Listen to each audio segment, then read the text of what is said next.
여러분 안녕하십니까? 2013년 8월 23일입니다. 우리 금요일 오늘의 번제 함께합니다. 말씀으로 드린 오늘의 번제 로마서 9장 30절에서 33절 말씀으로 같이 하겠습니다.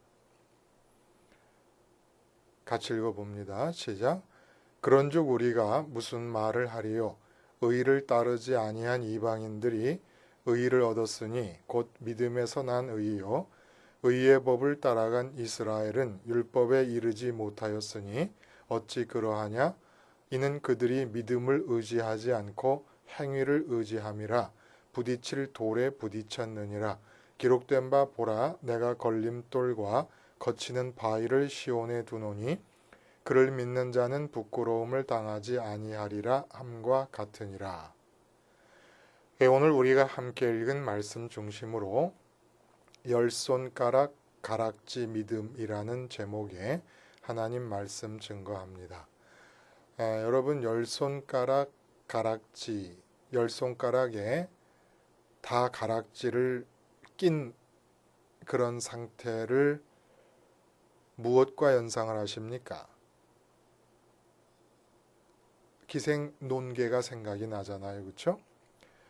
임진왜란 당시 1593년 7월에 일본군 외장들이 진주성을 함락하고 나서 그 승리를 자축하기 위해서 그 남강, 진주에 흐르는 남강 절벽 위에 있는 촉성로에서 잔치를 벌이게 됩니다.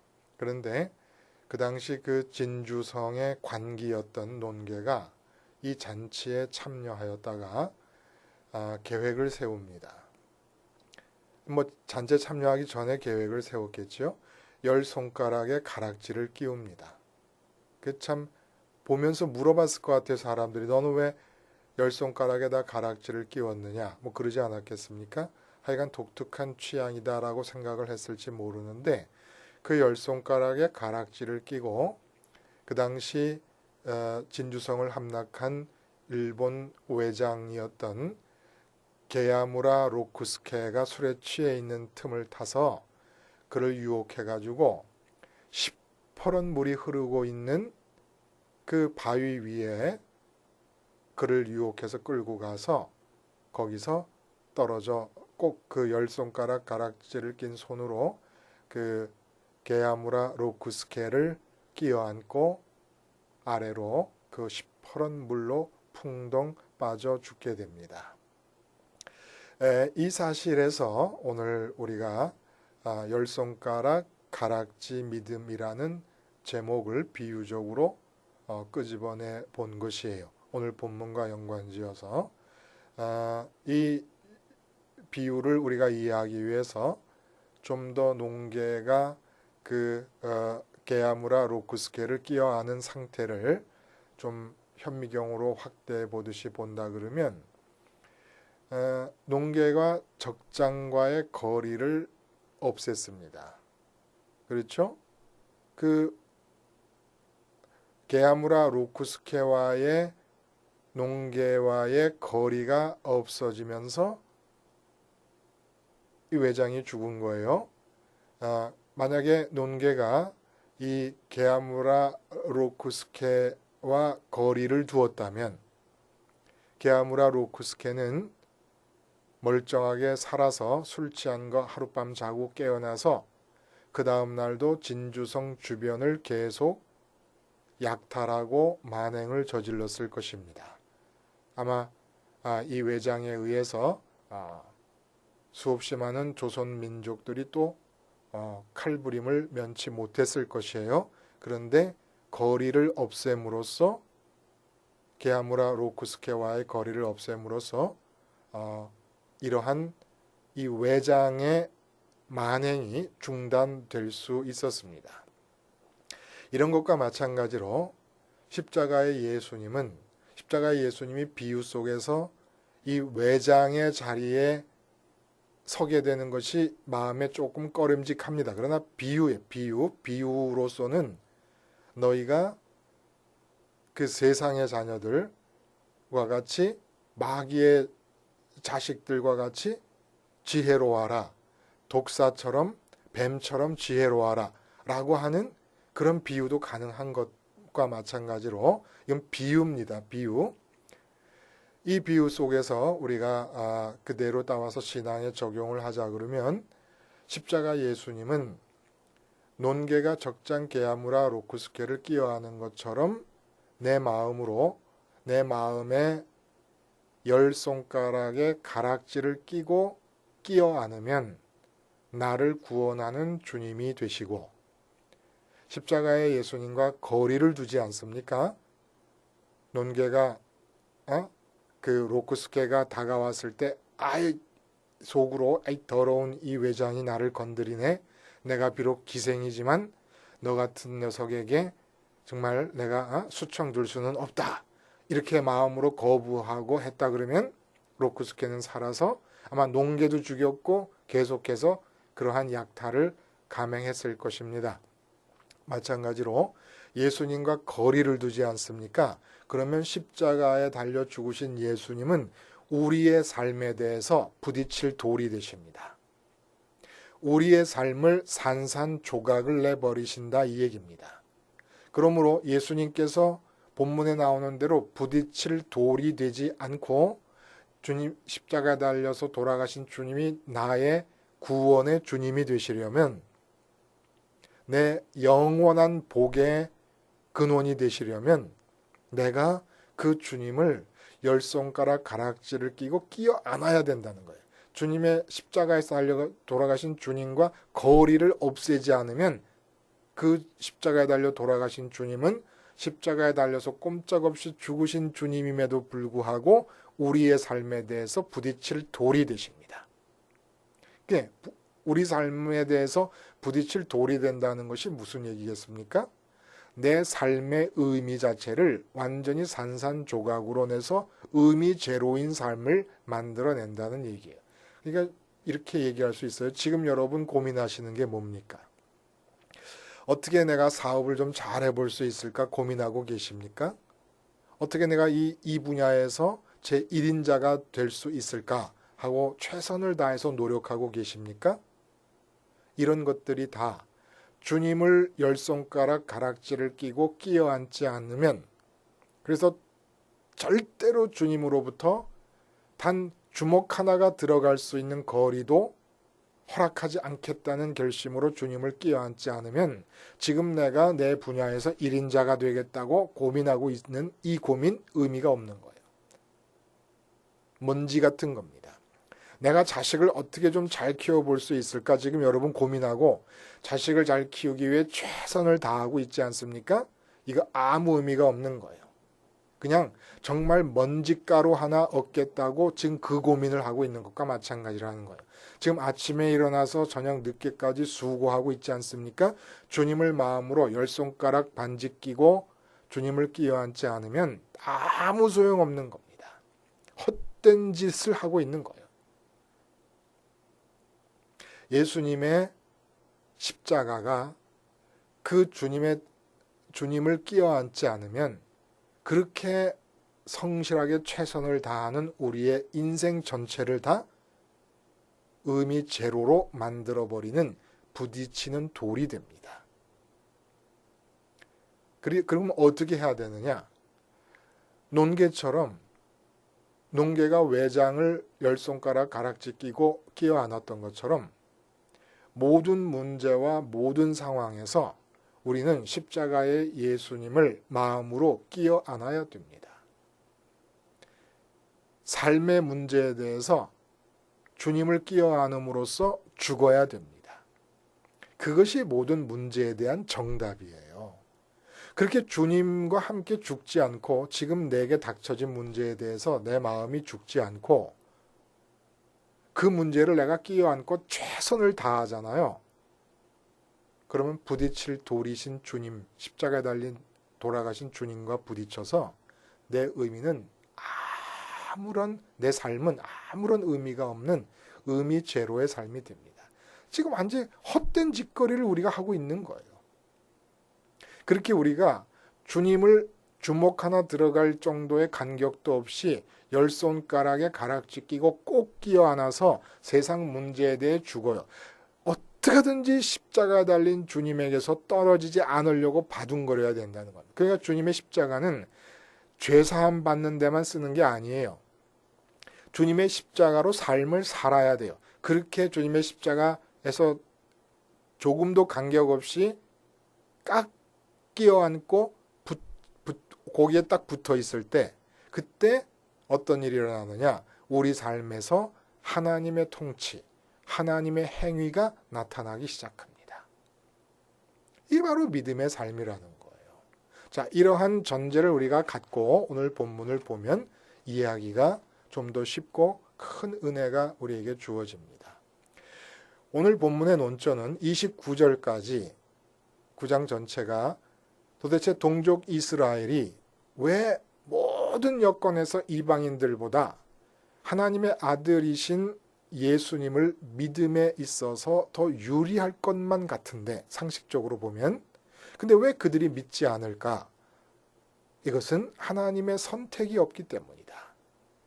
그들이 하나님에 의해서 영적인 아브라함의 자손으로 택함을 받지 못했기 때문이다라고 하는 선택의 문제를 이야기하다가 오늘 본문 마지막, 그러니까 9장 마지막 부분에서 갑자기 논조가 급변합니다. 다시금 선택과 예정이라고 하는 하나님의 절대 주권에 초점을 맞춘 논조에서 우리의 주체적인 책임을 묻는 분위기로 바뀌어버린다는 얘기예요.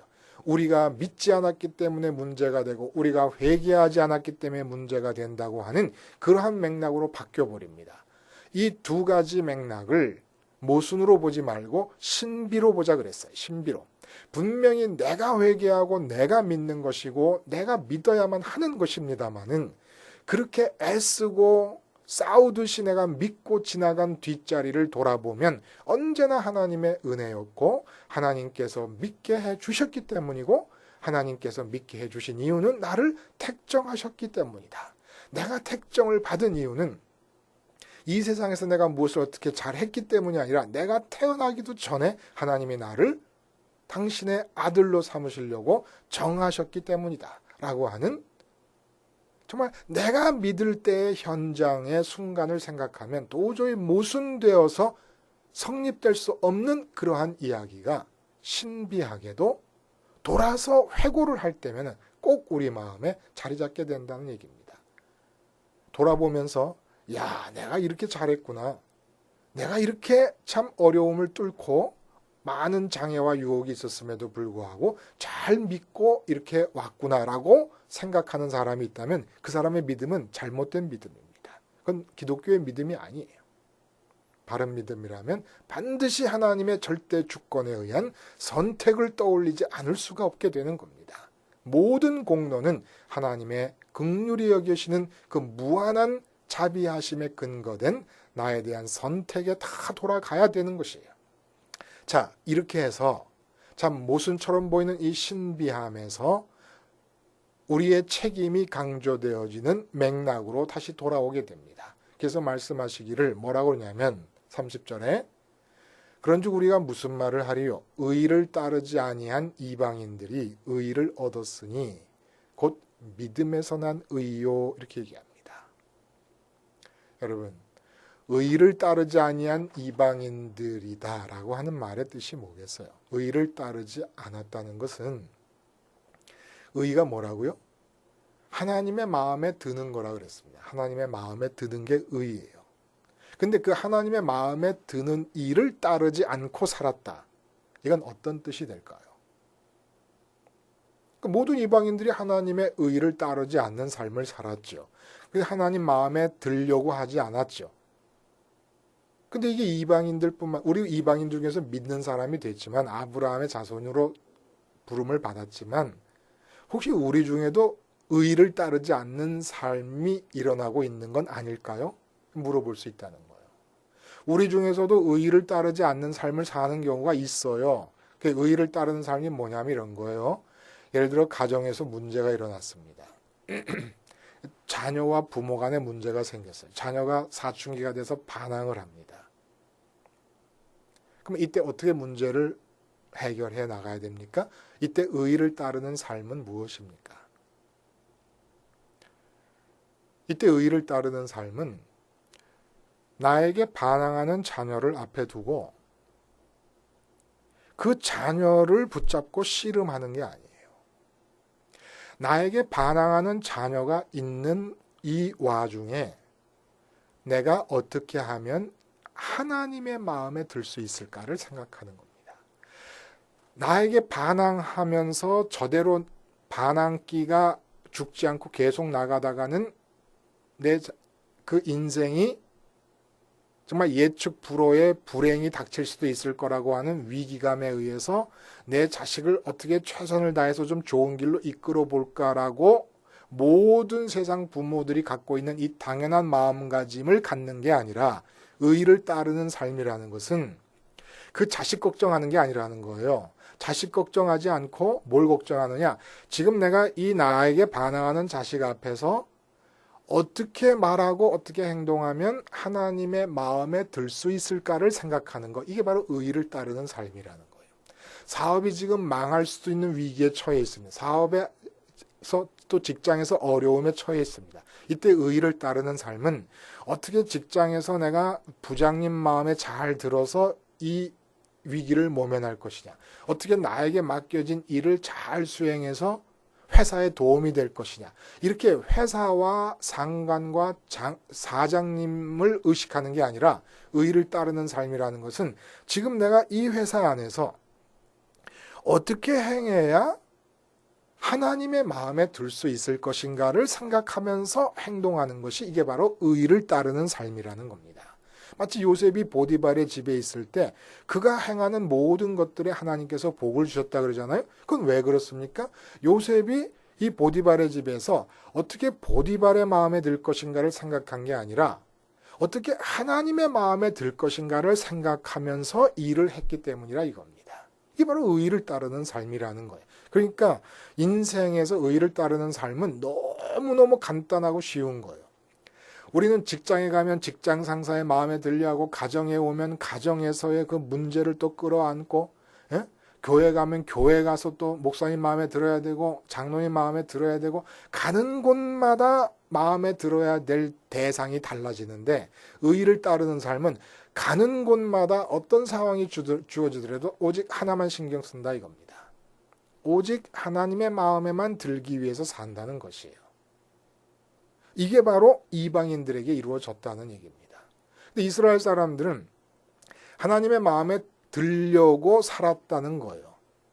근데 그 하나님 마음에 들려고 산 길이 31절에 보면 율법이었거든요. 근데 율법을 완성하지 못했어요. 그 왜 이런 일이 벌어졌느냐?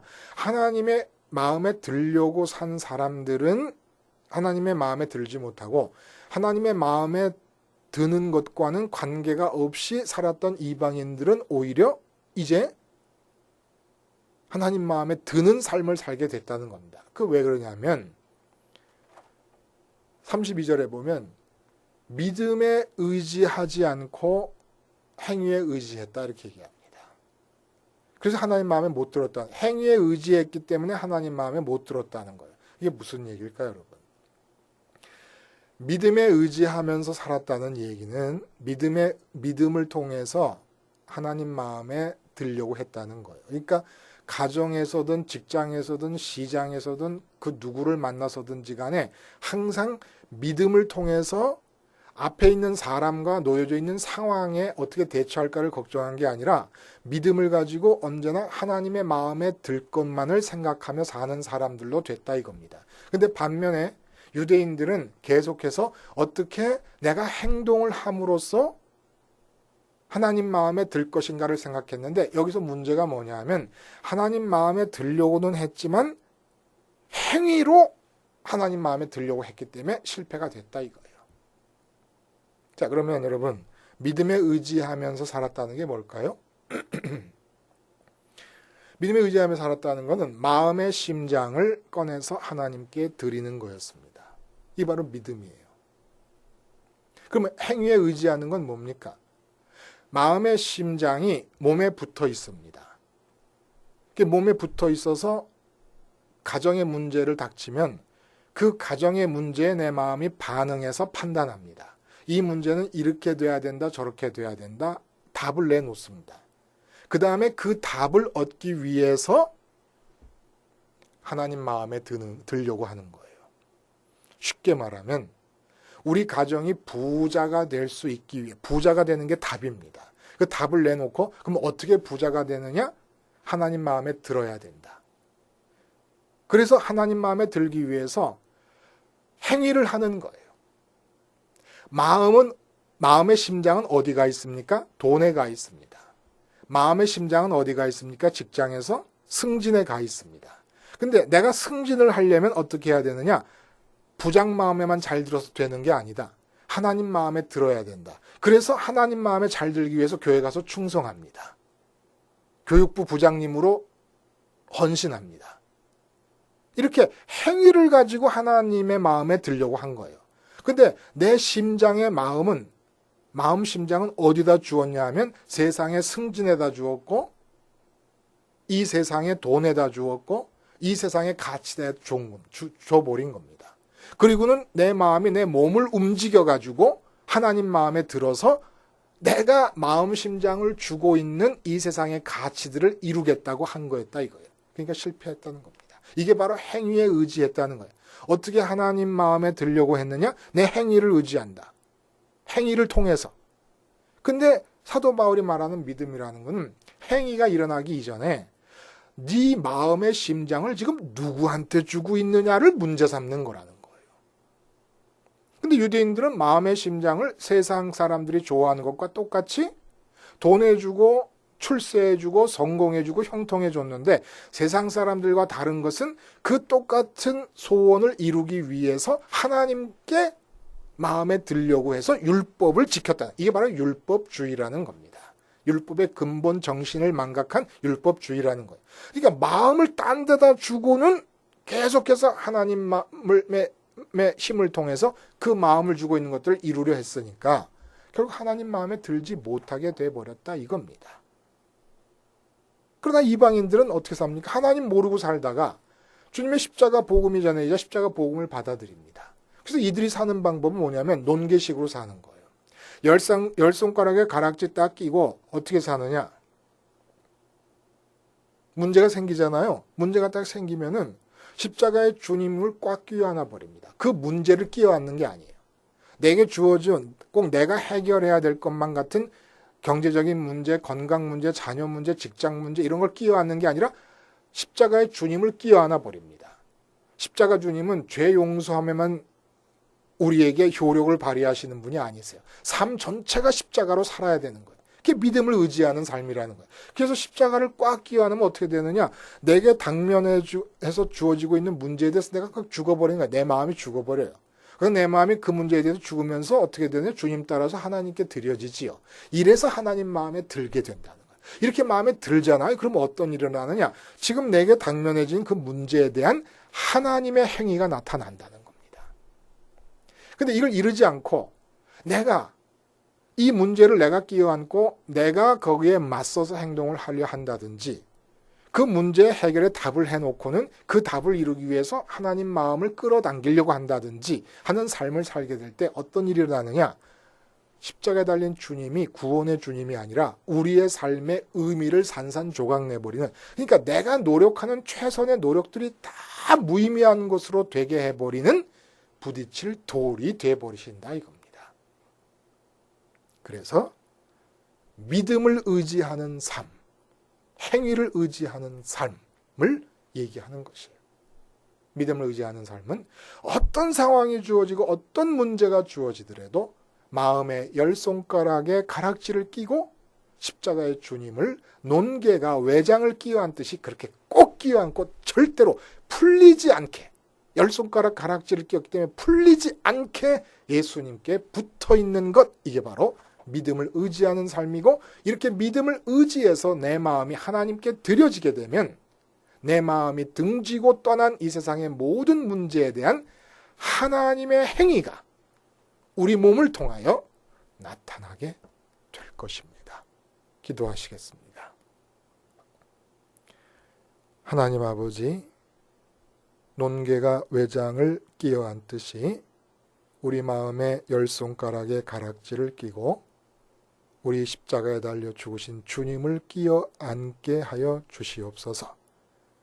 그럼으로써 내 삶의 모든 순간에 하나님의 행위가 나타나므로 한순간 한순간이 의미 있는 삶이 되게 해 주시옵소서. 예수님의 이름으로 기도하옵나이다. 아멘.